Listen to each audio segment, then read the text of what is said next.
So a couple of days ago, I made this cosplay of Vox from Hazbin Hotel, and people were asking me how I made the mouthpiece move. So this is kind of going to be a tutorial of how to make your Vox mouthpiece move. I didn't actually film a lot of the process, so I'm just going to be using what I have now. These are the materials that you'll need.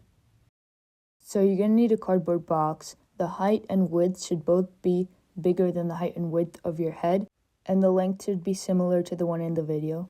You're going to cut off these two sides, and you're going to cut this part in the bottom of the back. Make sure you can really lift it. Then you're going to cut out this neck hole. Make sure it's bigger than your neck. Make sure it's not connected to the front or the back. Now you're going to cut out the mouthpiece. I used a reference of Vox to make sure that the mouthpiece was the right shape. Now you're going to glue in these two parts of cardboard to make sure that your head lines in the middle of the box should be wider than your head. Now you're going to make sure that you're not gluing these parts to the actual mouthpiece. Now you're going to make little eye holes. Make sure they're actually where your eye placement should be. Now I glued on a piece of elastic, but you can use string or anything just to keep your head in place. Now make the cardboard jaw piece. Make sure it lines up comfortably with your jaw, and make sure that your chin reaches that little chin piece.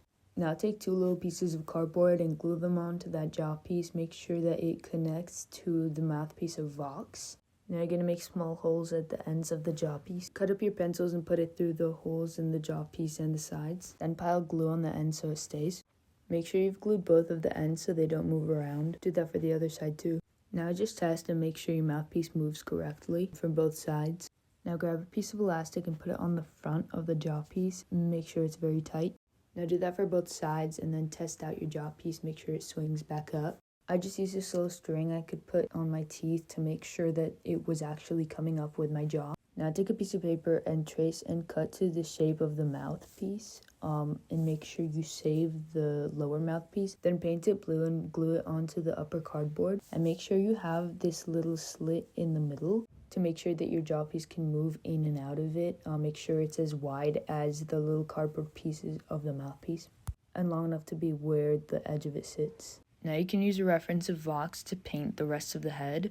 And for those little lines at the perimeter, I used washi tape, and it's very helpful because it's straight and usually thin, and you can also peel it off quite easily without ripping off any of the paint. So yeah, that's it. Let me know if you have any questions in the comments. I know I'm not the best explainer. Thank you for watching. Bye.